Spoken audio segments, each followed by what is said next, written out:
She stopped counting days when surviving one more night became the only victory left. In the frozen ruins of Stalingrad, time no longer moved like it did in the world before the war.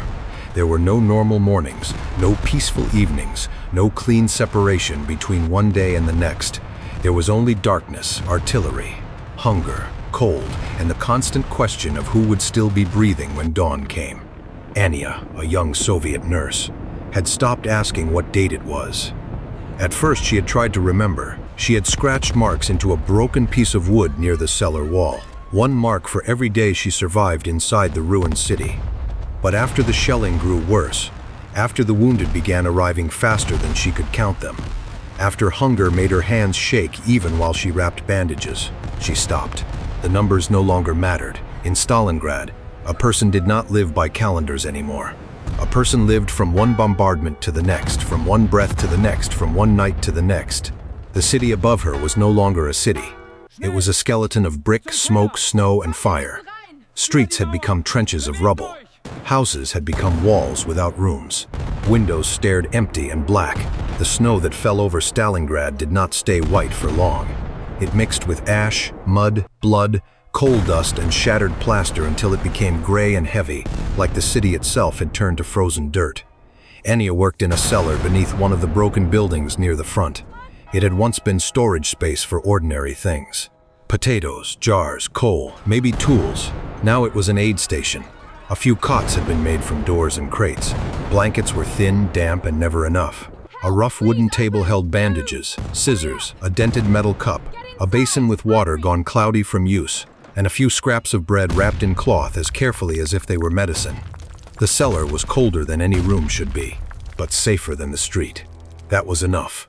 Each time the artillery struck nearby, dust fell from the ceiling. The lamp flame trembled. The wounded men flinched even in their sleep. Some called out for mothers, brothers, villages, rivers, places that no longer seemed connected to the world. Beneath Stalingrad, others said nothing at all. They stared at the ceiling with eyes that had seen too much and expected too little. Anya moved between them with the quiet discipline of exhaustion. She was not a surgeon. She did not have enough tools to pretend that every man could be saved. She had bandages, water, a little iodine, torn cloth, and her hands. Sometimes those hands could stop bleeding. Sometimes they could only hold pressure against a wound until the breathing slowed. Sometimes they could only pull a blanket higher around a soldier's shoulders and keep him from dying alone.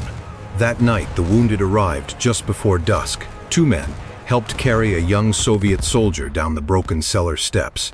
His coat was stiff with frost, and one side of his uniform had darkened where blood had frozen into the fabric. His face looked older than his body. His lips were cracked.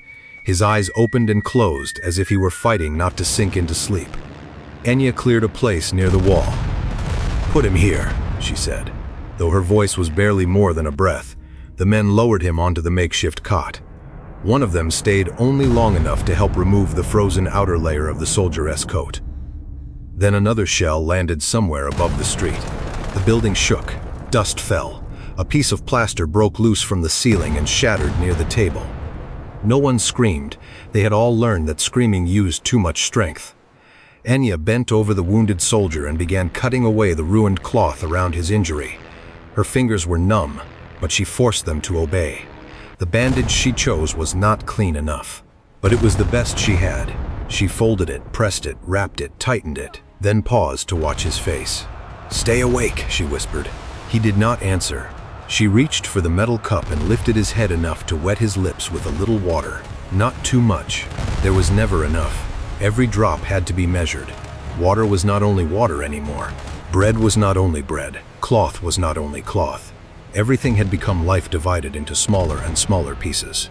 On the table lay a crust of dark bread. It was hard, dry, and nearly frozen. Anya looked at it for a long second. She had not eaten since morning, and even then it had been hardly enough to name as food.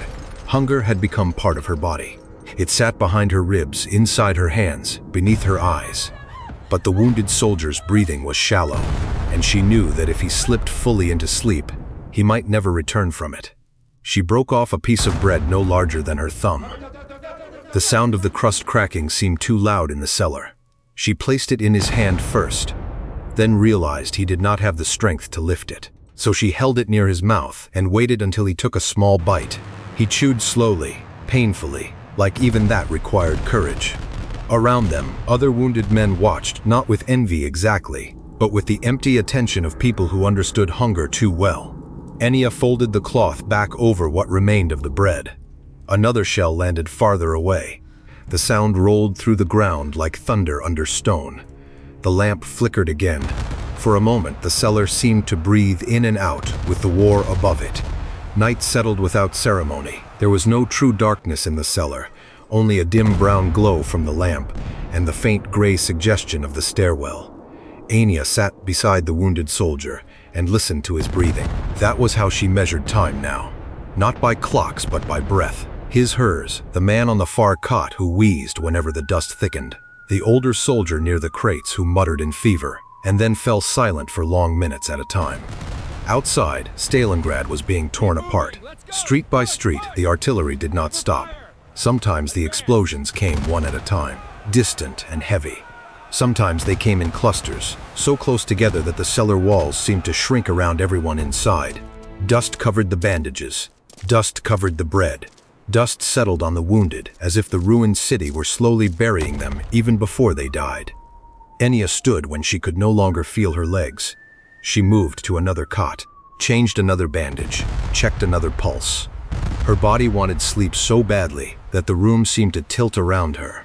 But every time her eyes closed, even for a second, someone needed water. Someone shifted in pain. Someone whispered without words. She had learned to wake before falling asleep completely. She had learned to stand through dizziness. She had learned that duty could continue even after strength had run out. Near midnight, the shelling came close. The first blast struck somewhere above the street. A violent shock passed through the cellar. The lamp jumped. Men flinched under their blankets. Someone knocked over the metal cup, and it rolled across the floor with a thin, ringing sound. Dust and grit poured from the ceiling. Enya dropped beside the wounded soldier and covered his face with part of the blanket so he would not breathe in too much debris. The second blast was closer. For one terrible moment, she thought the cellar would collapse. The wall behind the supply table cracked. A board fell from the stairwell. Cold air rushed down from above, carrying smoke and snow dust. The wounded men curled inward, each trying to make his injured body smaller. Enya stayed where she was. Her hands pressed the blanket over the soldier's chest.